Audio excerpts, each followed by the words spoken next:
My name is Benjamin, and I'm an astrophysicist. I may have just made a very profound discovery, although I doubt that I'm the only one. Surely, right now, hundreds of scientists are coming to the same conclusions. You can check for yourself if you don't believe me. Just wait until it gets dark and then head outside. Of course, unless you're a trained astronomer with your star charts handy, the odds are that you might not notice anything strange at all.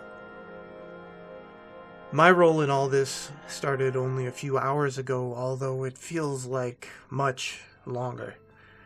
I was taking readings of cosmic background radiation in my university's observatory when I noticed something odd on one of the monitors. A patch of sky was being analyzed by some of our newer software. Likely it was initiated by one of my colleagues. I noticed a sudden drop in the signal, and if I hadn't let my eyes wander over to the screen at that exact moment, I might not have noticed anything at all.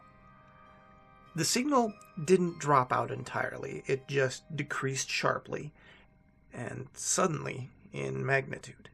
Where before, the digital telescope's pixels were reading ones, they were now reading zeros. To put this in layman's terms as best I can, the stars had gone dark, but only a few of them. I looked around the building and the break room, trying to find the person who belonged to the data, but I was completely alone. At this point, it was really no more than a curiosity to me. Since my own data was still compiling, and since my favorite online card game was blocked by the university's firewall, I decided to head up to the roof to do some basic observations. Now, I'm an astrophysicist, not an astronomer, so I spend far more time gazing at computer screens than at actual stars. But I remembered a bit of my undergraduate credits, and I dusted off the rooftop optical telescope. Did my best to find a patch of sky that had experienced the sudden signal loss. I believed that I had found it, but it was unremarkable, and I couldn't tell if anything was amiss at all. I hate to say it, but I gave up. Since I still had some time while my data compiled, I decided to be nostalgic and give the heavens a quick scan. I peered at my favorite constellations, or at least the ones that I remembered. First, I located Polaris, the star which, through an accident of axial precession, was in a near-perfect position to guide mankind north for hundreds of years. I checked out the Gemini twins, Castor and Pollux, brothers to Helen of Troy, and the inspiration to the two-man space flights in the early 1960s. Then I looked to Orion, one of the first constellations that a freshman astronomer will pick out. I traced out the form of the hunter the way that I'd learned long ago. Orion's left shoulder was Betelgeuse, a strangely reddish star. His other shoulder was Bellatrix. Orion's right foot was missing.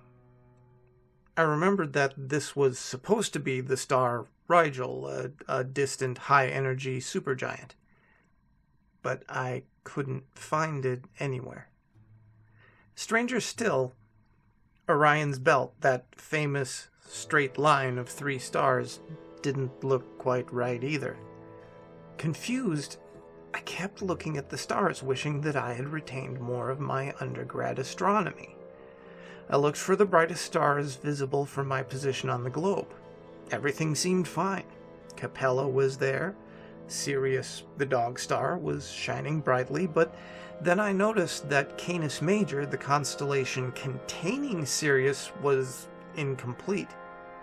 The dog had no tail. I couldn't for the life of me remember that star, so I ran downstairs past the laboratory where my data was probably ready to an unlocked classroom.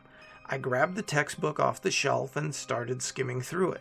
After a few minutes, I found it. The missing star was Aludra, the distant star remarkable for its stability and use as a standard candle. My triumph, however, was short-lived because I had no idea what all of it meant. No Rigel, no Aludra, and a general sense of wrongness in the sky. But I needed more data. I grabbed some more materials from the classroom. I intended to return them, but now I'm just realized that I forgot to do so. I ran back up to the roof and started going over my observations with the proper reference materials.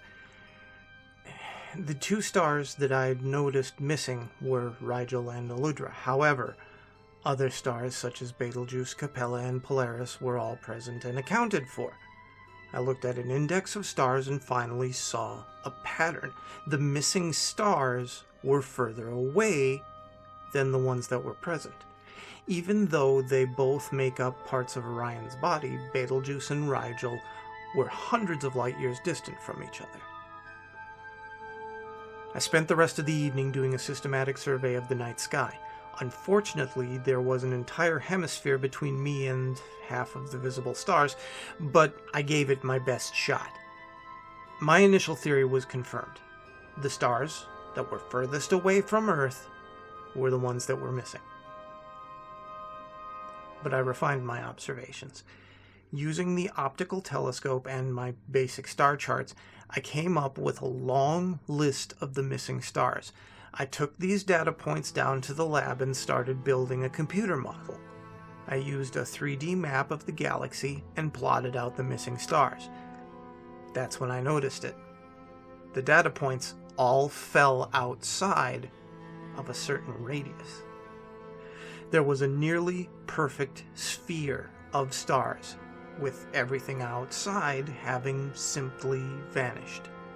An interstellar radius, hundreds of light years wide, trapping all the visible stars and shutting out all of the others. Since that discovery, I haven't been able to stop myself from coming up with crazy explanatory theories. Were all of the stars destroyed? No, they couldn't have all gone nova. I mean, we would have seen it, and that colossal release of energy probably would have destroyed the Earth. Had a chunk of the galaxy simply been trapped inside a giant sphere? It fit the data, but that was crazy. What could do that? Who could do it, and why? Does the sphere imply intelligence, or is it simply a natural form? I mean, maybe we weren't in the Milky Way at all anymore. Perhaps our little sphere of stars was removed, as in teleported, out of the galaxy. But that was just as impossible as anything else that I'd come up with. I've taken some sleeping pills to quiet my mind, if nothing else. I'm sure that by the time I wake up, the entire scientific community will be abuzz with this information, but I'll leave you with a few things here before I crash. The sphere, or whatever it is, outside of which all the stars have gone out. Now, don't be narcissistic and think that it's centered on Earth. I plotted the sphere, and while Earth is inside it, we're not at the center. The perfect center, best as I can tell from my data, is an unremarkable G-class star located several hundred light years from Earth, known to me only through a search of the stellar catalogs. I have no idea what this means. Finally, and possibly the most disturbing thought that I've had all night, is this. Because of the speed of light, which is very fast, and because of the vast size of the distances involved, whatever happened to make these stars go dark, it happened over 700 years ago.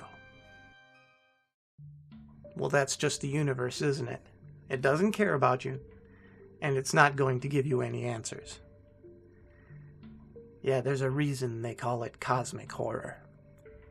Stay scary, wildlings, and make the most of your nights.